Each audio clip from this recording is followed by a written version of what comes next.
before drills, before x-rays, before Novocaine. It was only the mouth. A dark, damp, mysterious place filled with secrets, shame, superstition, and suffering. In the medieval world, the human mouth was not just a tool for speaking or eating, it was a source of pain, fear, and sometimes spiritual judgment. A place where decay was constant, infection was common, and almost no one, regardless of class or rank, escaped the rot. There were beliefs behind the pain. Monks trained in basic healing followed the teachings of Galen and Hippocrates, ancient Greek physicians whose theories still guided European medicine. They believed in the balance of the four humors: blood, phlegm, black bile, and yellow bile, saw dental problems as signs of imbalance, often due to excess heat or dryness. Diets varied by region and class, but many peasants, especially those who ate coarse grains, vegetables, and little sugar, actually had better teeth than wealthier people who consumed rich pastries and preserved fruits. Some ladies chewed myrrh or fennel seeds to sweeten their breath. A place where rot met ritual, where pliers met prayer, where pain was constant and solutions were crude. But in every pulled tooth, in every poultice or potion, there was a quiet human story of someone trying to eat without agony, to sleep without ache, to live another day without the unbearable throb behind the jaw. Others dyed their teeth black on purpose, believing it to be fashionable or a sign of noble restraint. And for those missing teeth entirely, there were primitive dentures, made from animal bone, ivory, or even real teeth taken from corpses or servants. These were tied together with thread or gold wire and inserted awkwardly into the mouth. They didn't fit well, they didn't stay put, but they offered the illusion of completeness, smile, restorative only until the next mealtime. The real enemy of the medieval mouth was sugar, introduced to Europe in larger quantities during the Crusades and increasingly prized among the elite. It stuck to teeth, fed bacteria, created rot. And unlike today, once decay set in, it couldn't be reversed, only endured or removed. Treatments included mouth rinses made from sage, vinegar, or honey, cauterization of abscesses, or the application of poultices made from mashed figs or leeks. And while some remedies soothed, others worsened the infection. But the belief in healing as a sacred act, part faith, part science, remained central. Monks sometimes prayed over patients, offered holy water, or placed relics of saints on the cheek of the afflicted. Many people thought toothaches were caused by toothworms, tiny creatures that burrowed into the tooth and caused pain as they wriggled. These itinerant tooth drawers performed in marketplaces, pulling teeth on wooden stages, drawing crowds with promises of quick relief. Their techniques were crude, but their showmanship was effective. They sometimes wore colorful robes, jingling bells, or carried banners advertising their services. A child might play a drum while they worked, and if the pain was bad enough, even the most skeptical townsfolk might step forward and offer a coin to be cured.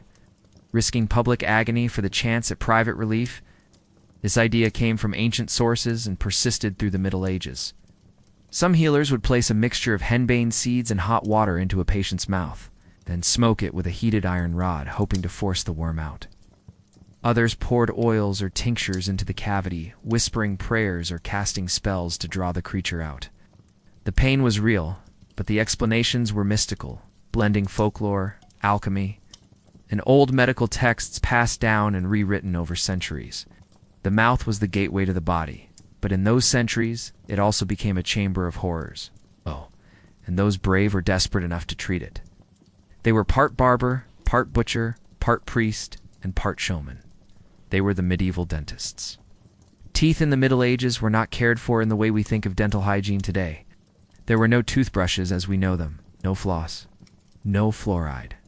Instead, people chewed on twigs from aromatic trees like hazel or ash to scrape away buildup. And Steel was a one-stop location for haircuts, shaves, bloodletting, minor surgeries, and yes, tooth extractions. A red and white striped pole outside his door wasn't just decoration, it was a symbol of his trade. Red for blood, white for bandages. Inside, you'd sit on a wooden chair, sometimes tilted back with ropes. You'd grip the armrests as tightly as you could. There were no anesthetics. If you were lucky, a servant might give you a stiff drink or a stick to bite down on.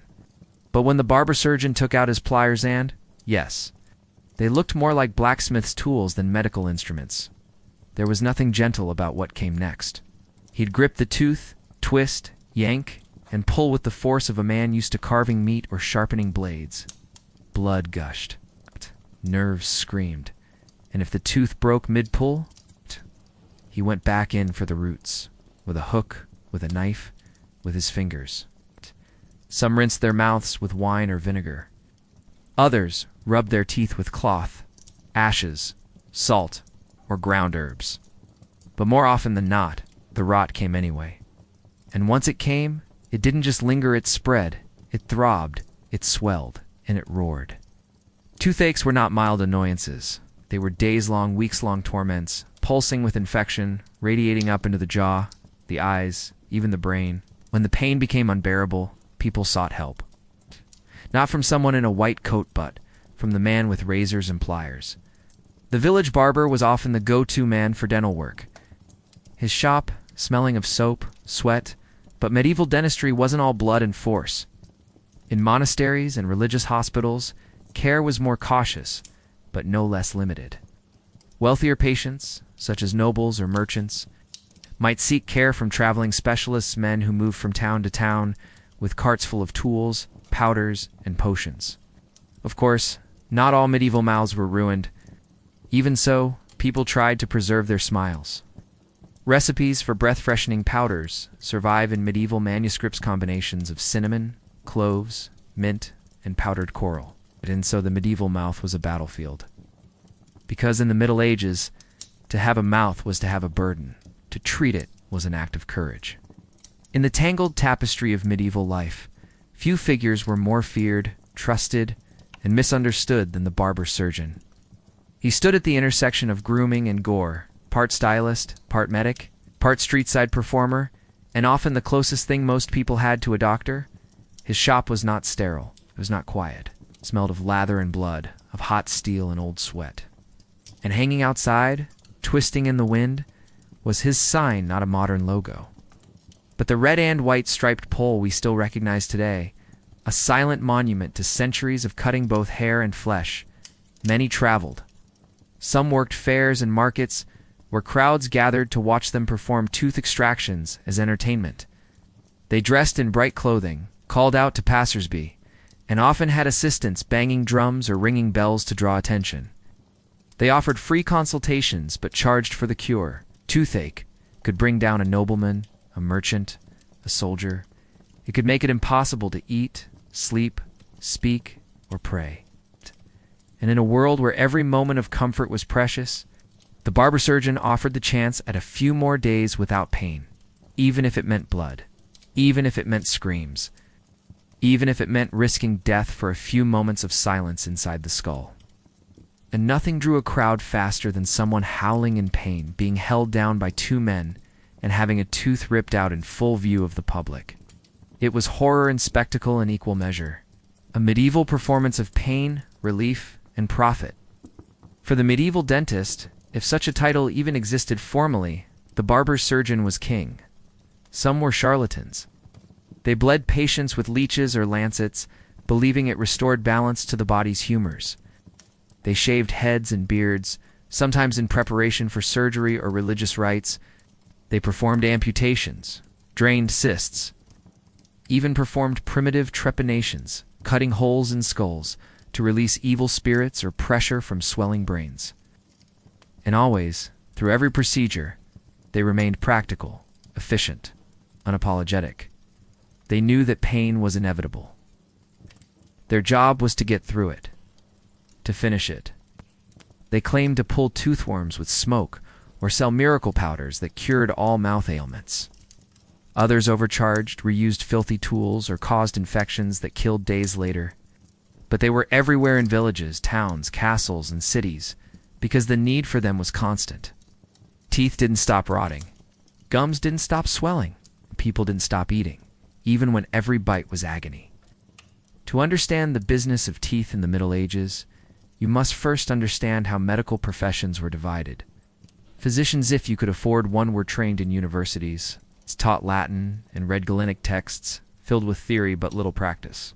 They published manuals with illustrations of tools and procedures. Some began studying anatomy more seriously, conducting dissections and observing patterns. Slowly across the centuries, their craft became more refined. But even in the most advanced towns, the business of dentistry remained crude. Cavities were sometimes burned with hot irons. Swollen gums were cut open and drained. Mouth rinses were made from vinegar, wine, honey, and salt. There were no fillings, no root canals, no permanent solutions. Only Penance the hope of its removal. Surgeons, on the other hand, were manual workers. They did not speak in philosophical terms or divine the humors. They got their hands dirty. They pulled arrows from soldiers, drained abscesses, lanced boils, stitched wounds, set broken limbs. When necessary, reached into a screaming mouth and yanked out a rotting tooth with nothing but raw force and crude iron. The barber-surgeon straddled these roles. He learned his craft not from books, but from apprenticeships, from long days watching his masterwork, from trial and error, from observation, and from pain. His tools were few and frightening pliers with thick, rusted jaws, curved forceps for gripping molars, metal picks to scrape tartar, and sharp knives that doubled as instruments for lancing gums or draining infections. He kept them in wooden chests, or hung them on the wall beside his mirrors. There was no anesthesia, no antiseptic.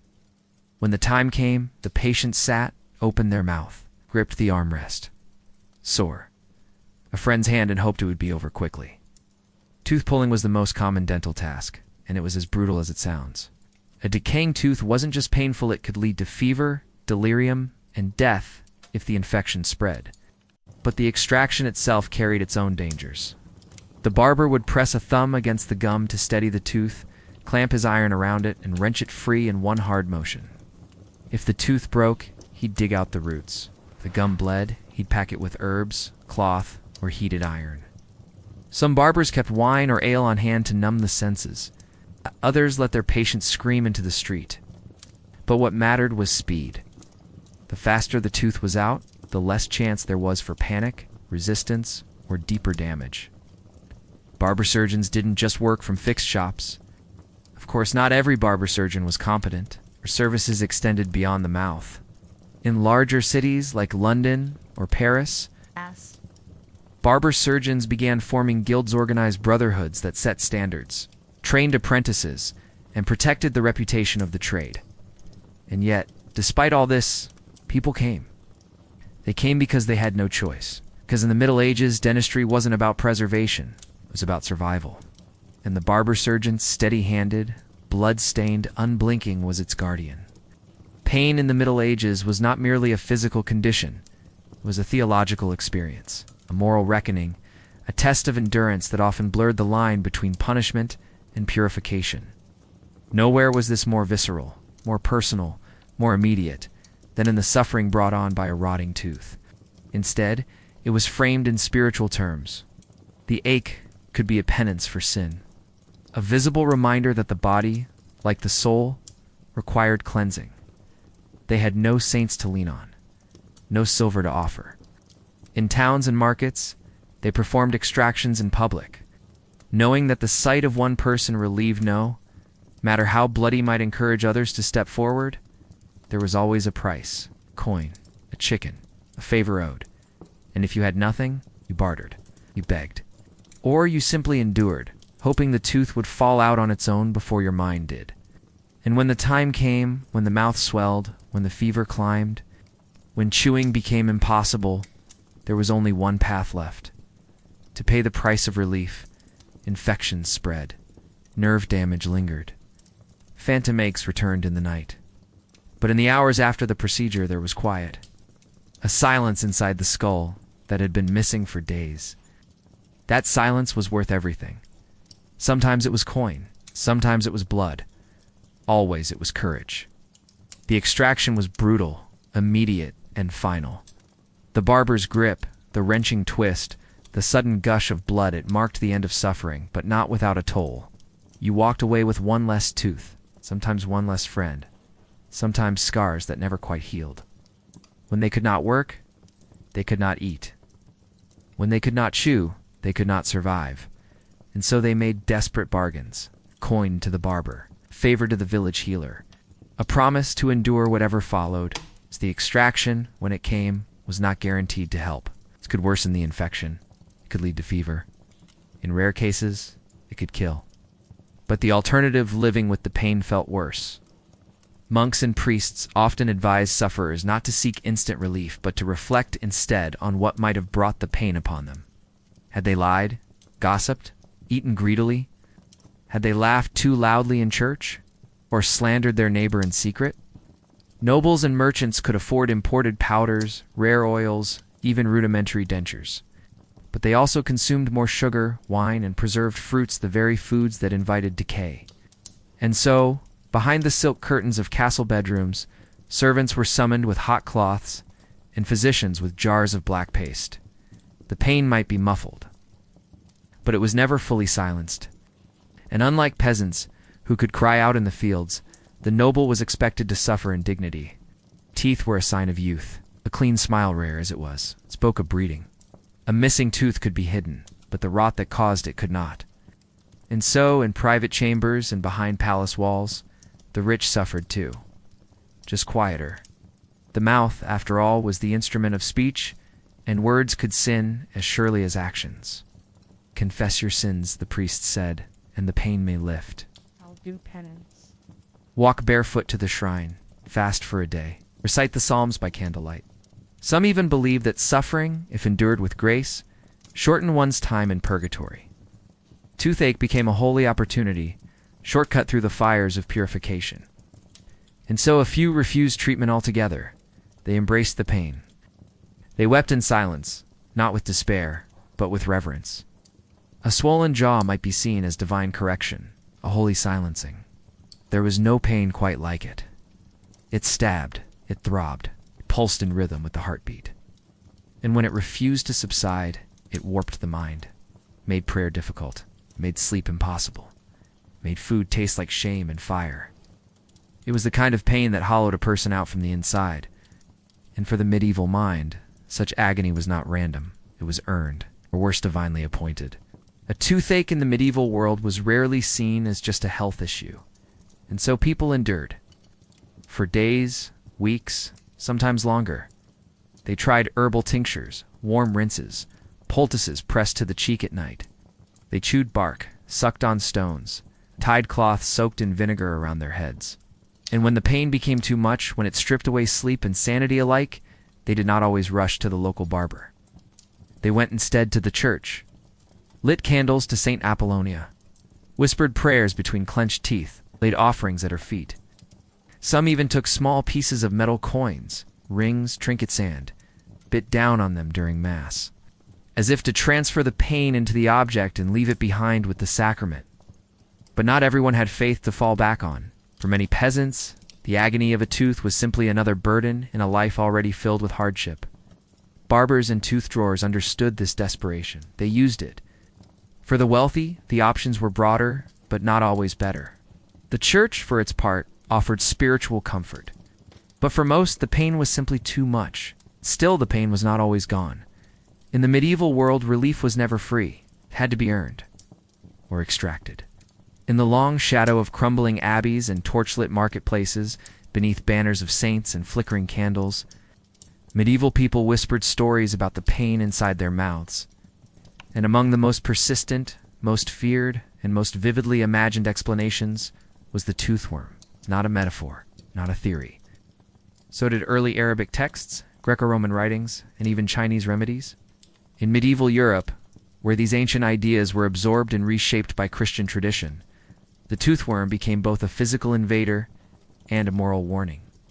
These were meant to poison the worm, drown it, or simply drive it mad enough to flee. Some believed a wolf's tooth could protect against the pain of your own. Others tied string around their wrists during a new moon, believing it would draw the worm upward and out. Every village had its own variation, its own tale of someone who cured themselves with a prayer. A stone, or a secret powder bought from a traveler with a crooked smile. Medical texts from Salerno and Montpellier questioned the worm theory, proposing instead that pain came from blocked humors or corrupted vapors rising from the stomach. In churches, people prayed to Saint Apollonia, the patron saint of dental pain, whose own teeth were pulled out by torturers. Pain demanded meaning, and your jaw swelled when your sleep vanished, when every bite was fire. It wasn't enough to say it just happens. The worm gave the pain shape, rituals gave it order, and the hope, however misplaced, gave it purpose. Her image adorned prayer books and chapel walls, her story offering comfort to those writhing in pain, hands pressed to cheeks, eyes pleading for mercy. Pilgrims visited her shrines, leaving behind tooth-shaped offerings, hoping for divine relief. The worm, they believed, feared the saint's holiness. But these new ideas didn't erase the old. They simply sat beside them. In 1 century, a barber might extract a tooth with pliers while muttering a psalm. In another, a learned physician might advise bleeding the foot to relieve swelling in the jaw. Both believed they were doing the right thing. Both believed the body and soul were part of the same system. In rural areas, healers or wise women might chant incantations while applying the mixture. Words mattered as much as substances. Some recited scripture. Others whispered old rhymes, passed from grandmother to granddaughter, filled with strange names and forgotten gods. Healing was never just physical, tied with spiritual theater, layered with ritual, sound, and touch. If your mouth hurt, it wasn't just biology, it was a sign of spiritual corruption. A punishment for vanity, gluttony, or idle talk. The mouth was sacred, the organ of prayer and confession. The pain of a toothache, constant, gnawing, hot, was interpreted in many ways. Some believed it was the devil himself, whispering into the nerves.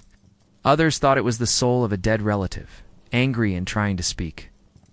A few believed it was divine punishment for sins of the tongue, gossip, lies, blasphemy. And in monasteries, where silence was sacred and speech was rationed, a toothache was more than painful, it was humiliating. To groan, to cry out, to lose composure in front of brothers was a spiritual failing. Some monks chose to suffer in silence, believing the worm in their jaw was a test sent by God. If it rotted, perhaps the rot was deserved. Some herbal remedies offered mild relief.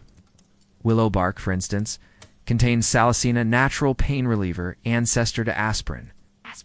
Clove oil, used by Arab dentists and later adopted in Europe, had mild antiseptic properties and could numb the gums. Even these helpful treatments were cloaked in mystery. A healer might mix clove with snakeskin or bury the ingredients under a sacred tree before using them. Science and magic were braided together, inseparable. A literal living worms, small, squirming, and evil that burrowed deep into a tooth, hollowing it from within, gnawing at nerves, and waking people in the dead of night with its invisible hunger. This idea was not folklore alone. It's what science or what passed for science in a world where religion, magic, and medicine all shared the same vocabulary. The toothworm, in the minds of countless medieval sufferers, was real. And the battle to kill it or drive it out became one of the most curious chapters in the history of dental pain. This belief in worms as the source of toothaches stretched back thousands of years. Babylonian clay tablets spoke of the worm. So how did one rid themselves of such a creature? The methods were varied, bizarre, and often painful. One of the most common treatments was fumigation. A mix of henbane seeds and hot coals would be placed in a small bowl, and the patient's mouth held open above it, allowing the thick, acrid smoke to flood the cavity. The belief was that the smoke would irritate or suffocate the worm, forcing it to writhe out of the tooth and into view. In some cases, people claimed to see something move, a black thread, a curled hair. Perhaps a worm, though in truth, it was likely pulp tissue, burnt food, or imagination. But in the heat of pain and belief, the line between real and symbolic blurred. Another method was to fill the cavity with herbs soaked in oil, honey, or wine, sometimes with bits of resin or crushed garlic. Amulets were worn, 2 tiny bones, carved charms, teeth of animals wrapped in cloth and tied around the neck or wrist. But for every hopeful cure, there was equal fear. Not all superstition was harmful. As cities grew and universities emerged, some skepticism crept in. And so, the war on toothworms continued not with microscopes or antibiotics, but with smoke, song, and faith. But the most enduring truth of the toothworm was this: people needed a reason. Because in the medieval world, to suffer without explanation was unbearable. But to suffer with a story that was human? In the flickering light of a medieval shop laid out on a rough-hewn table, stained with old blood and oil, the tools of the dental trade. Weighted, not clean, not sterile, but sharp, heavy, and imbued with the silence of long use. Named for the shape of its curved beak, it was designed not for finesse, but for force. It worked like a wrench, gripping the tooth and twisting it free, sometimes removing parts of the gum or jaw with it. Heated in the fire until they glowed red, these rods were used to seal bleeding sockets or treat infections. There were also spoons for scooping decay, needles for probing cavities, and drills hand-cranked. Slow and cruel for opening holes to relieve pressure or insert primitive fillings. They were rarely cleaned between uses. Blood, saliva, and fragments of old food often clung to their edges. In cities, the more reputable barber-surgeons might rinse their tools in wine or boil them over flame. But in villages, such rituals were rare. A wipe with a cloth, a spit into a bucket, and on to the next patient. Some fillings were made of softened lead, others of wax or resin. None lasted long, but the intent was there. Not just to extract, but to preserve, if only temporarily. The surgeon would press the glowing end directly into the wound, a hiss of steam rising as flesh burned shut. The smell was unforgettable, a mix of charred blood, scorched meat, and panic. A skilled hand could pull a tooth in seconds. An unskilled one might leave a patient permanently maimed. Apprentices learned by watching, by doing, by failing. But the demand never ceased. The pain always returned. And so the tools were sharpened, wiped, and prepared again. There were no formal schools, no licenses, only repetition, only scars. And over time, a good surgeon developed instincts when to pull, when to wait, how to brace a head, how to keep the jaw from snapping. Some tied ropes around the patient's chest or head to keep them still. Others relied on strong assistants to hold the patient down. Every extraction was a struggle, and every success was earned. But it reduced bleeding. And in the absence of antibiotics, it sometimes saved lives. In cold climates, it kept the surgeon's hands nimble. And in darker times, it served as intimidation. Patients knew the glowing iron would come if they bled too much. Kept them compliant, silent, obedient. For abscesses, small knives or lancets were used to pierce the swollen tissue, allowing the pus to drain. The procedure brought instant relief, but also risked spreading the infection. Still, the alternative, letting it burst inward, into the bloodstream, was often fatal. Later versions had interchangeable heads for different teeth, but in the early days, one key fit all, and it rarely fit well. The key was notorious for cracking the jawbone, especially in elderly patients or those with weakened enamel. But for all its risks, it remained in use for centuries, because it worked. Most of the time. The pelican clamped around a tooth like a jaw of iron, the surgeon using it to pry, twist, lever the tooth out of the socket in a single brutal motion. There was no gentle rocking, no slow loosening. The tooth either came out whole or it shattered. When it shattered, a new set of tools came into play. Hooks, picks, and knives. Some curved, some barbed were used to dig into the bloody hole and retrieve the remnants. This was work done quickly. There was no luxury of time. The more the patient moved, screamed, or bled, the greater the risk of permanent damage. So the surgeon learned to be swift, unhesitating, brutal if necessary. These were not delicate instruments made of polished chrome or surgical steel. They were forged in village smithies and shaped by hand, often reused, sometimes repurposed from other trades. And each one told a story, not just of the patient it had served, but of a time when dentistry was a battle between pain and precision, between the surgeon's strength and the body's refusal to yield. The most common and feared of all was the dental pelican. Another tool often found in a barber-surgeon's kit was the dental key, a T-shaped iron device with a clawed end. Ow. Then there were the cauterizing irons. For cleaning the mouth, scraping tools were used. These were thin-bladed rods designed to scrape tartar and rot from the tooth surface. All of these tools were stored in leather pouches, wooden boxes, or hung from belts and walls. The surgeon's hand mattered just as much as the iron it held. Fire played a role beyond cauterization. It heated tools, warmed herbal rinses, and was sometimes used to sterilize water or instruments. Even with all these tools, the results were unpredictable. Sometimes a patient walked away relieved, sometimes they fainted, sometimes they died days later from infection. Because in a world without anesthesia, without understanding, without mercy, the only constant in dentistry was the hand, the fire, and the iron, and the courage to use them. To understand the pain, the rot, and the desperate surgeries of medieval dentistry, you must first look at what went into the mouth long before anything was pulled from it. You must follow the trail of bread crusts and salted meats, honeyed wine and boiled greens, hard cheese and dried fruits. For the story of dental health in the Middle Ages was not just about tools and rituals, it was also about food. It's what people ate, how they chewed, how they cleaned or failed to clean afterward. It was about what the body consumed, and what the teeth endured. The skulls of monks and nobles, those with access to soft foods and imported sweet show, blackened stumps where molars once stood, jawbones eroded by chronic infection. Instead, people used chewed sticks, often from aromatic trees like ash or hazel, to scrape food from their teeth. Cloths were wrapped around fingers and rubbed across the gums. Mouthwashes made from vinegar, salt water, or wine were swished and spat into bowls. Monastic orders often bathed more regularly than peasants, and their rules sometimes included instructions for mouth rinsing or avoiding certain foods that caused flatulence or strong breath.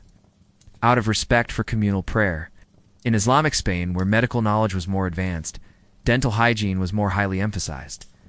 It made chewing a risk, laughing a challenge, sleeping a trial. People who could not eat starved. People who could not sleep wasted away. They chewed on cloves or fennel seeds to freshen their breath. They burned rosemary and breathed the smoke.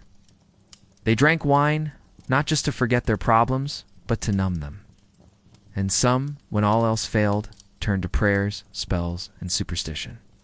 If food had brought the rot, perhaps spirit could take it away. In villages, the smell of tooth rot could precede someone's arrival.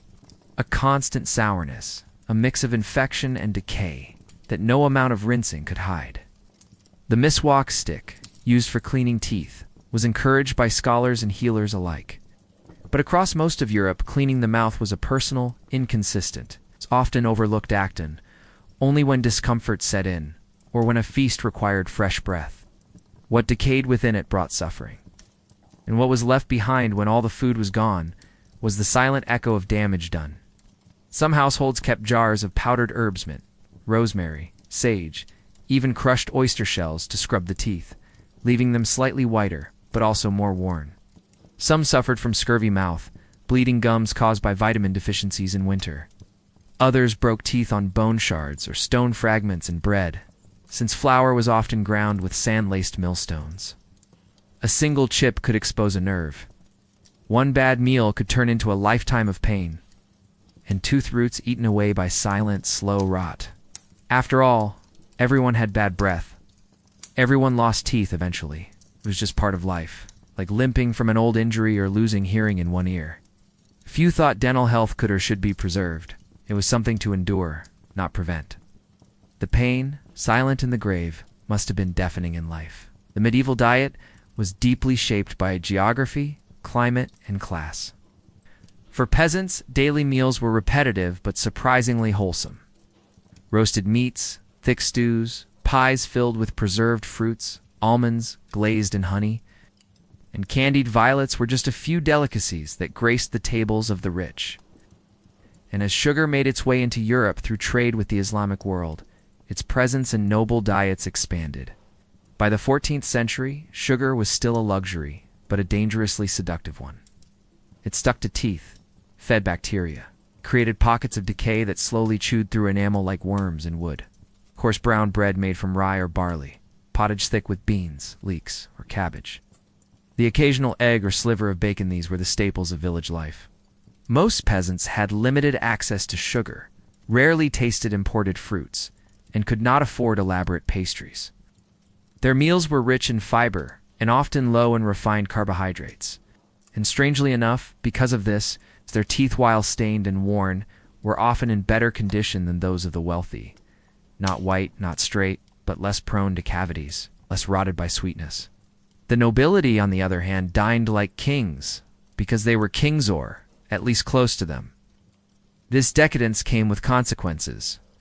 Archaeological digs of high-status graves often reveal more advanced dental decay than those of peasants. But diet was only one side of the equation. Cleanliness both of the mouth and of the hands that fed it was another. There were no toothbrushes as we know them. These methods were not universal. Some communities believed too much tooth scraping could make gums bleed or invite spirits into the mouth. Others saw dental hygiene as unnecessary vanity. That said, certain groups placed higher value on oral cleanliness. Decay was therefore inevitable. It came in many forms: simple cavities that slowly widened, cracks that formed from biting into unpitted fruit, infections that swelled into abscesses, and the pain was never silent. It pulsed with every heartbeat. Still, people tried. Because in the medieval world, where survival was already a daily challenge, the mouth was both weapon and weakness. What entered it gave strength. Every life in the Middle Ages could be measured, in part, by the state of the mouth. From the moment a baby's first tooth erupted through red, swollen gums to the final years of an elder's life, infants cried for days, their faces flushed with fever, gnawing on anything they could grip. Parents feared the process, not just for its discomfort, but for the risks they believed came with it. This was the age of labor, of chewing dried meats, of breaking teeth on unground grains or unclean water sources that carried grit. Gums receded, teeth yellowed or blackened, molars cracked, premolars loosened. Most adults had lost several teeth by their 30s or 40s. Some tried to hide the gaps with makeshift dentures teeth from animals, ivory, or even human teeth harvested from corpses. To smile with missing teeth was not a weakness, it was a badge. A mark of someone who had lived long enough to lose something. Someone who had whispered prayers through pain. Someone who had bitten into life and still had something left to say. Tied together with string or wired to remaining teeth, these prosthetics were as uncomfortable as they were impractical. They helped with speech, sometimes with appearance, but rarely with eating. Soft foods became essential. Bread soaked in broth, mashed peas, porridge and ale, anything that didn't require a full bite. The transition to adult teeth came with wrist hand. Many never had a full adult set. Their jaws collapsed inward, faces sinking as the bone resorbed. Chewing became nearly impossible. Many were fed by hand, with soft pulses of food placed directly on the tongue. Their speech slurred, their smiles disappeared, but their stories remained. They were living records of a world before tooth powder, before toothbrushes, before anyone knew what a cavity even was. Their mouths were empty, but their eyes were full. They had survived not just war and famine, but the relentless lifelong ache that had defined so many quiet moments. Abscesses formed easily. Cavities, once started, grew unchecked. A single infection could reach the bone. In some villages, children tossed their baby teeth into the fire while making a wish. Others, they were buried beneath doorsteps to protect the home. A lost tooth was sometimes saved, wrapped in cloth and tucked away as a good luck charm. Others feared the devil could use it to cast spells. Each culture had its own rituals, its own fears, its own hopes for what a mouth could endure and what it might still say after the teeth were gone. For young women, this pain was sometimes hidden covered with herbs for breath, or ignored in favor of appearing composed. For young men, it was endured until it became unbearable. The mouth, now a battlefield of decay and endurance, became a source of pride or shame depending on how many teeth remained and how much one could bear without complaint. Fever during teething was thought to be dangerous. Some believed it could lead to seizures. Others saw it as the sign of a child's spirit being tested. Amulets were tied around necks, charms pinned to tunics, prayers whispered over tiny heads. Pieces of coral, thought to repel evil, were hung near cribs. Small stones or beads were placed beneath pillows, all in hopes of soothing the invisible agony that came with that first sharp edge breaking through soft flesh. When soft foods replaced meat and bread, the story of a person's teeth was the story of their journey through hardship, hunger, faith, and time. In a world without modern medicine, where even the simplest ailment could become fatal, the mouth became a map its worn molars, and aching jaws revealing a history of diet, status, and suffering. It began in childhood, where teething was its own ordeal. By the age of 7, most children had a full set of milk teeth, though few would keep them for long. A fall while playing could knock one out. A tough crust of bread could chip another. Poor nutrition stunted enamel. And even before adulthood, many children were already learning to live with pain. A bad tooth could mean nights without sleep, days of swollen cheeks, or whispers about curses and spirits. If a child cried too much from jaw pain, some parents took them to the local barber. Others brought them to healers who rubbed their gums with herbs or smoke. There was no gentle pediatric dentistry. There was only folk wisdom and pain. Adolescents and young adults, though stronger, faced their own challenges. Middle age brought with it the visible signs of dental decline. Elders, those fortunate enough to survive into their 60s or beyond, often did so without teeth at all. And yet, the life cycle of a tooth wasn't just biological, it was cultural. Each tooth lost was marked by meaning, because a mouth in the Middle Ages was never just a place for food. It was a symbol of strength, of faith, of survival. Far from the blood-spattered shops of town barbers and the smoke-filled stalls of market tooth pullers, a quieter kind of dentistry existed behind the thick stone walls of monasteries, cloisters shaded by ivy and echoing with the hush of prayer. The monks of the Middle Ages practiced not just devotion, but medicine. And within this sacred discipline, care for the body-mouth, and all was not separated from care for the soul. In monastery gardens, rows of sage, mint, chamomile, horehound, and lavender grew beside parsley and feverfew. Each plant had a purpose. Chamomile to reduce swelling, mint to freshen breath, and frankincense as antiseptics. Sage for strengthening gums. They documented symptoms, recorded remedies, compared results. Their infirmaries were primitive, but organized. Beds with straw mattresses, small jars labeled with Latin names. Clean linen cloths, boiled in wine or vinegar. It was not surgery, but it was something close to compassionate care. The monks knew how to steep these herbs in warm water, mix them into pastes, or grind them into powders. Soft foods, herbal teas, warm hands pressed to the cheek. Words of scripture read aloud to the dying, because sometimes the pain in the mouth was only the first step toward death. In those final hours, the state of the teeth no longer mattered, but the soul behind them did. When a tooth was clearly dead-blackened, wobbling, surrounded by pus, a careful hand might be called for. Not all monasteries had the means. But in larger abbeys, especially those tied to pilgrimage routes, a few brothers were trained in minor procedures. They used forceps passed down through generations, often cleaned with alcohol or boiled. Their patients were other monks, occasionally travelers, sometimes nobles who had come seeking healing of the body and salvation of the soul. They made rinses for bleeding mouths, poultices for swollen cheeks, compresses for fevered brows. A prayer chanted in rhythm to the patient's breath. These rituals were not distractions, but part of the treatment. Pain was seen not only as something to be relieved, but something to be transformed. They were symbols of speech, of sin, of nourishment and prayer. And though the monks may not have called themselves dentists, their understanding of healing rooted in patience, humility, and faith offered an alternative to the violence outside their walls, a kind of crucible in which the soul might be refined. Their tools were not iron and fire-butt bowls, linen and wooden spoons. Dentistry in these cloistered halls was rarely called by that name, but it was practiced all the same with herbs, with scripture, with warm hands, and holy oils. Monasteries were repositories of knowledge. They held ancient texts from Greece, Rome, and the Islamic world, carefully translated, copied, preserved.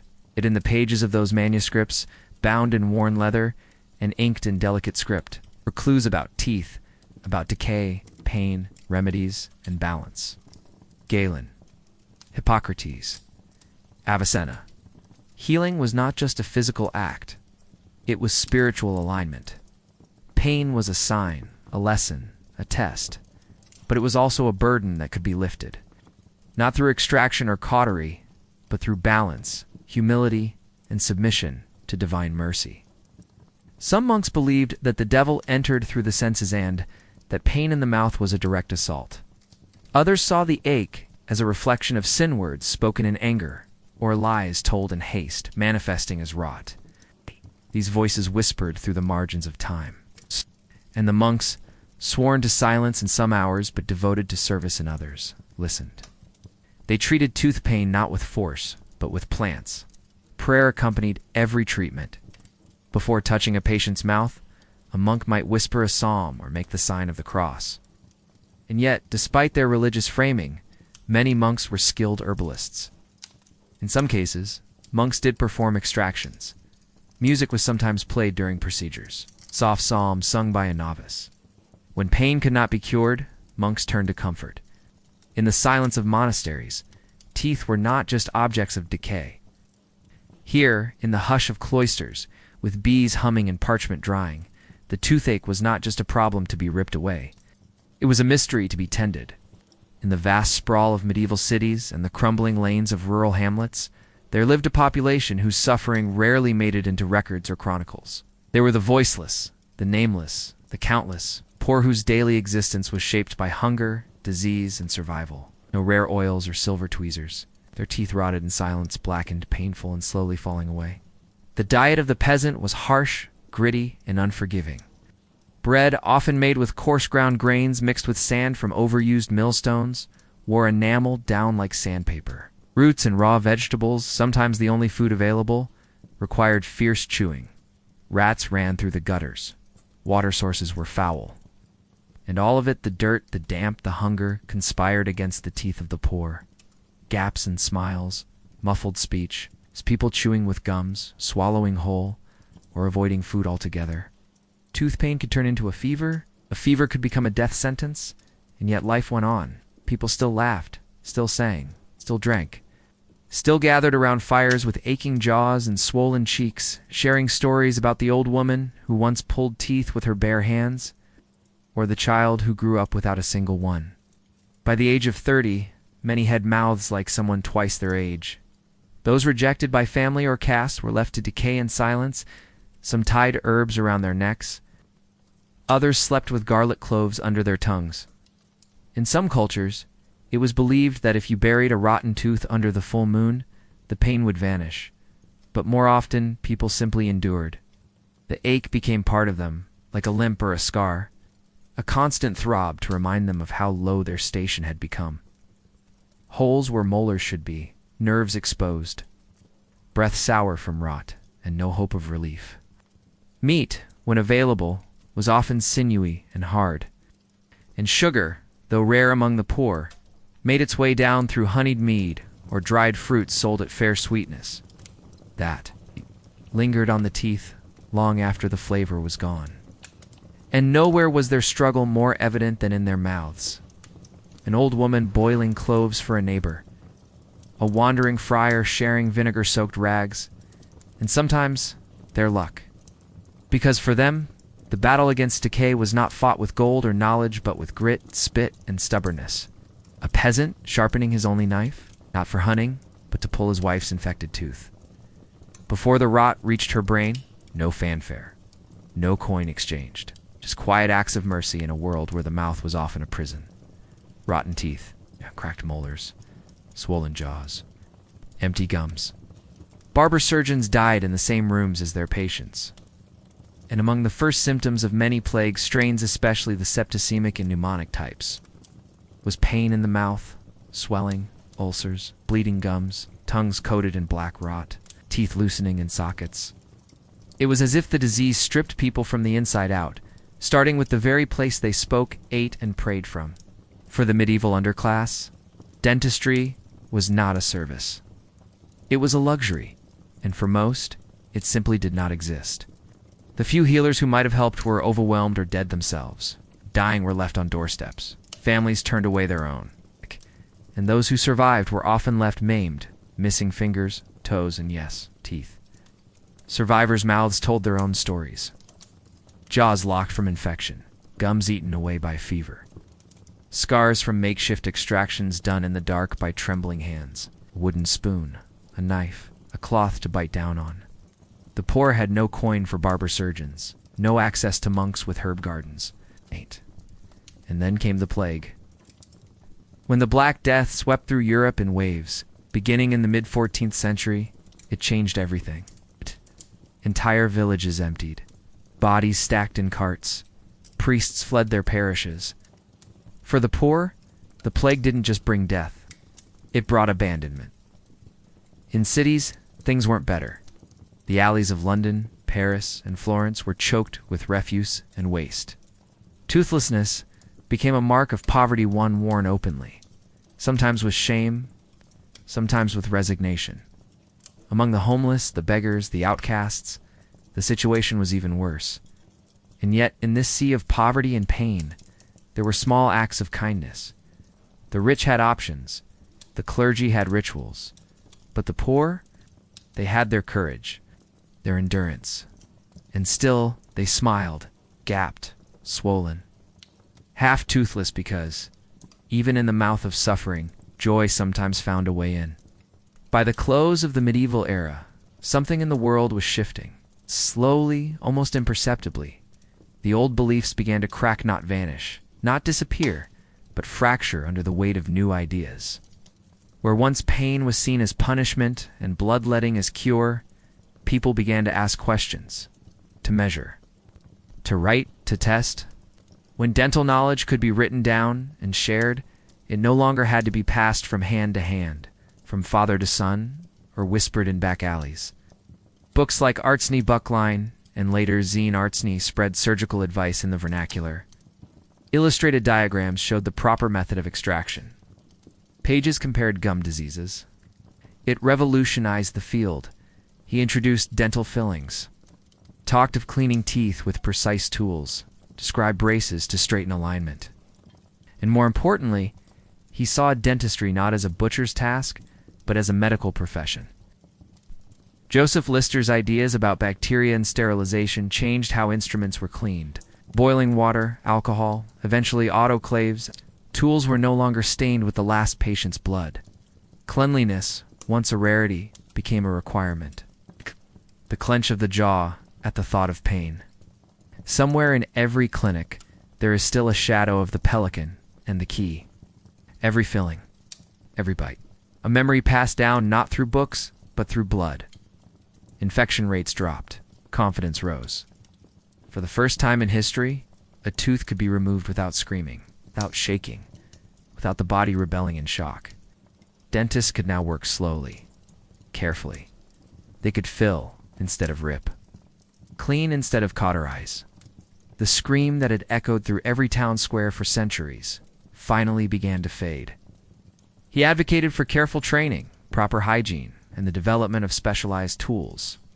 He transformed the image of the dentist from a man with a pair of pliers in a market square into a practitioner of science. By the late 1500s, a French army surgeon named Ambroise, famous for treating wounds and refusing to cauterize with boiling oil, wrote openly about dental injuries. Superstition lingered. People still bit on sticks, still begged saints for mercy, still feared the chair more than the grave, spoke of instruments, of patient care, of tying jaws shut to heal fractures. The mouth was no longer just a battlefield. It was becoming a subject. The toothbrush evolved. Toothpaste was standardized. Fluoride entered water supplies. Cavities declined. Smiles straightened. And in many countries, dentistry became part of everyday health, not an act of desperation. And among the many fields dragged out of darkness and into the flickering light of reason, one of the last to evolve, perhaps because it was so feared, so painful, so personal, was dentistry. It began not with scientists in ivory towers, but with practical minds apothecaries. Military surgeons, curious barbers who had seen too much blood and wanted something cleaner. They started to document what worked. It's not just which tooth was pulled, but how, at what angle, with what kind of grip. What tools led to infection, and which did not. They began to understand the importance of preparation, of cleansing, of restraint. And while the pelican and the key still ruled the tooth drawer, their use became slightly more refined, slightly less savage. Printing changed everything. With the Renaissance came dissection. Anatomy, once forbidden, was now encouraged. Artists like Leonardo da Vinci drew cross-sections of skulls, labeling molars, incisors, jaw muscles. These weren't just artistic studies. They were medical blueprints. And for the first time in history, the human mouth was being studied not through suffering, but through understanding. By the early 1700s, a man named Pierre Fauchardefin, called the father of modern dentistry, published a 2-volume work titled Le Chirurgien Dentiste. but progress was slow. Even as books spread and knowledge expanded, many barbers clung to old ways. Many towns still had no access to trained professionals. Anesthesia, when it came, arrived like a miracle. The development of antiseptics followed close behind. The 20th century brought speed drills that spun with electricity, chairs that reclined with precision, lighting that made even the darkest molar visible. Yet despite all this, echoes of the medieval past remain. The fear, the hesitation. Because while modern dentistry has replaced fire with polish and screams with numbness, the story of where it came from, of pain endured, of rituals whispered, of hands shaking with rusted tools still lingers in every extraction. And when you sit in the chair, whether in a clean white room or beneath the fluorescent glow of a city practice, you are part of that story, not separate from it, but descended from it,